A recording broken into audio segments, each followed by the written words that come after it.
मित्रों नमस्कार। आज की महत्वपूर्ण बैठक दिल्ली के मानक भवन में हुई, जिसमें सभी एसोसिएशन ने हिस्सा लिया। और उस हिस्सा लेने का जो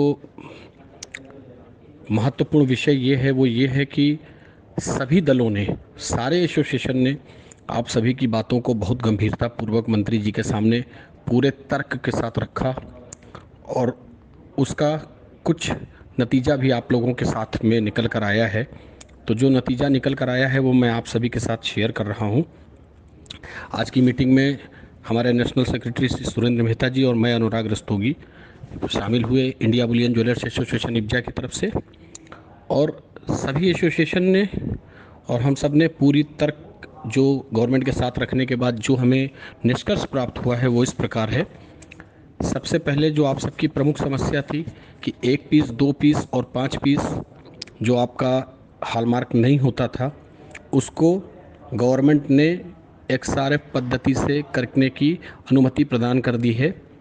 किसी भी रूप में 1 पीस भी अब कोई हॉलमार्किंग सेंटर वापस नहीं कर पाएगा और उसको एक्सआरएफ पद्धति से करने की इजाज़त दे दी गई है। 1 से 10 पीस तक कोई भी लॉट वापस नहीं की जाएगी। गवर्नमेंट ने क्लियर कर दिया है कि चाहे 1 पीस हो चाहे 10 पीस हो, उसको किसी भी रूप में वापस नहीं किया जाएगा।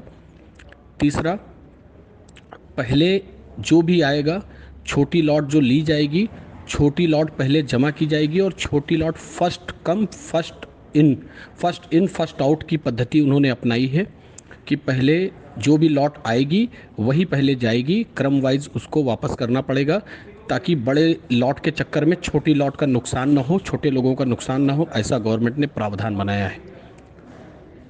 1 पीस भी कोई रिफ्यूज़ नहीं कर सकता है, ऐसा भी प्रावधान गवर्नमेंट ने बोला है कि अगर 1 पीस भी आता है तो उसको भी करके देना पड़ेगा। बड़ी जितनी लॉट है वो सबसे लास्ट में की जाएंगी, ऐसा प्रावधान बनाया है। सर्वर की कैपेसिटी 3 गुना बढ़ाई जाएगी।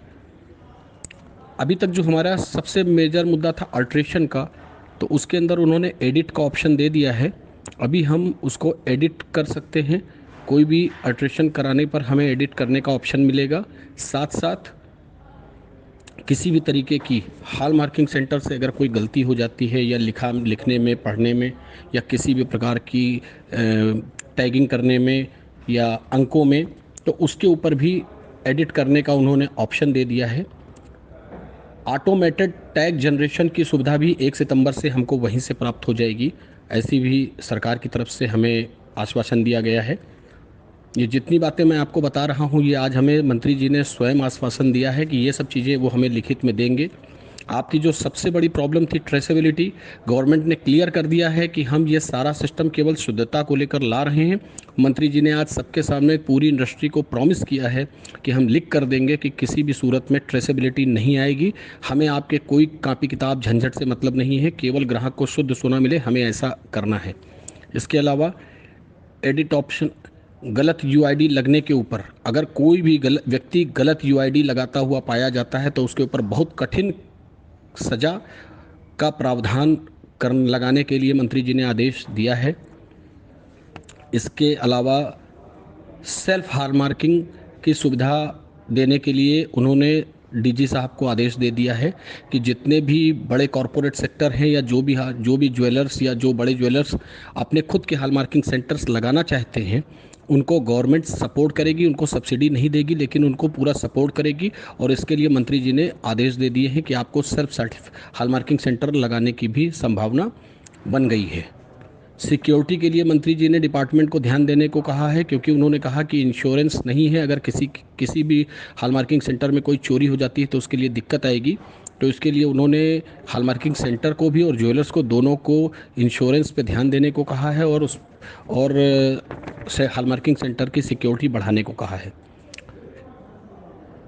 गवर्नमेंट जो भी हॉलमार्किंग सेंटर्स लगेंगे उसका सब्सिडी का अमाउंट फिक्स कर देगी, उसमें जितना सब्सिडी देगी उसका अमाउंट फिक्स कर देगी। और उन्होंने स्पष्ट कर दिया कि ज्वेलरी को पोर्टल के आगे ट्रांसफ़र नहीं करना है। ये मिनिस्टर साहब ने आज सभी के सामने क्लियर कर दिया। इंडिया बुलियन ज्वेलर्स एसोसिएशन ने 2 दिन पहले इस बात की पुष्टि की थी, हमने पूरे देश को मैसेज दिया था। आज उस बात को उन्होंने पूरी तरह से पुख्ता कर दिया कि ज्वेलरी को पोर्टल से आगे ट्रांसफ़र करने की कोई आवश्यकता नहीं है। वो आपके पोर्टल पर खड़ा रहेगा, आपको केवल अपनी नॉर्मल बिलिंग जैसे आप करते थे वैसे करते रहना है। और इसके अंदर हॉलमार्किंग सेंटर की भी कुछ जिम्मेदारी वो बढ़ाने जा रहे हैं, जैसे टैग जनरेशन की सुविधा और बहुत सी चीज़ें हॉलमार्किंग डिपार्टमेंट बढ़ाकर हम लोगों को देगा। यूआईडी हमेशा रहेगा, ये उन्होंने स्पष्ट कर दिया। उन्होंने ये भी कहा है कि जो जो और सहूलियतें हो सकती हैं हम देंगे। अगर आपको हाउस मार्क लगाना है, जैसे कि अभी तक आप अपना हॉल मार्क लगाते थे लेकिन उसके साथ आपका हाउस मार्क लगाने की इजाज़त नहीं थी, आज से उन्होंने हाउस मार्क लगाने की भी इजाज़त दे दी है। उसके लिए 5 रुपये ज़्यादा देने पड़ेंगे, लेकिन उसके लिए हाउस मार्क भी आप अपना लगा सकते हैं, ऐसा भी उन्होंने आश्वासन दे दिया है। 30 नवंबर तक कोई भी एक्शन नहीं होगा और उन्होंने डीजी को स्पष्ट कहे हैं कि जब तक हमारा सर्वर पूरी तरह से काम ना करे कोई भी एक्शन ना लिया जाए। और उन्होंने एक्स डीजी के नीचे श्री आर के अग्रवाल जी जो अधिकारी हैं उनको आदेश दिया है कि कोई भी शिकायत किसी हॉलमार्किंग सेंटर की या ज्वेलर्स की आती है उसको आप लिस्टिंग करिए और 3 दिन में वो सारी शिकायतें ख़त्म की जाएं। तो जो प्रमुख मुद्दा था कि पोर्टल से आगे कोई भी स्पष्टता हो गई कि कोई भी स्टॉक पोर्टल से पोर्टल पे ट्रांसफ़र नहीं करना है। दूसरा, ट्रेसेबिलिटी नहीं है इस डिपार्टमेंट हमारे इस ज्वेलरी इंडस्ट्री पे, ऐसा इन्होंने स्पष्ट आज कर दिया है। ये सारी बातें आप सभी के सामने रख दी गई हैं, जितनी बातें थी हमने आपको बता दिया है। अब इस विषय के ऊपर आप सभी को पूरा गंभीरता से चलना है और ये बात क्लियर हो गई है कि आज इंडिया बुलियन ज्वेलर्स एसोसिएशन जो इतने दिन से आप सभी की लड़ाई लड़ रहा था उसमें बहुत कुछ मिला है। और एक्सआरएफ पद्धति को जो लोग ना समझ पाए हो वो ये समझ ले कि फायर एसे अभी तक 6 घंटे आपका माल गला कर उसको फायर एसे करके करना होता था, अभी एक्सआरएफ पद्धति से ही करने की इजाज़त हो गई है। तो इसके लिए आपको बहुत बहुत सहूलियत मिलेगी, आपका व्यापार सहूलियत से चल पाएगा। ऐसी शुभकामनाओं के साथ आज की इस मीटिंग की पूरी जो सूचना थी वो हमने आपको दे दी है। उम्मीद है जो भी आगे और आपकी सहूलियतें आएंगी, जो नोटिफिकेशन आएगी, इंडिया बुलियन ज्वेलर्स एसोसिएशन आपको देता रहेगा, बताता रहेगा।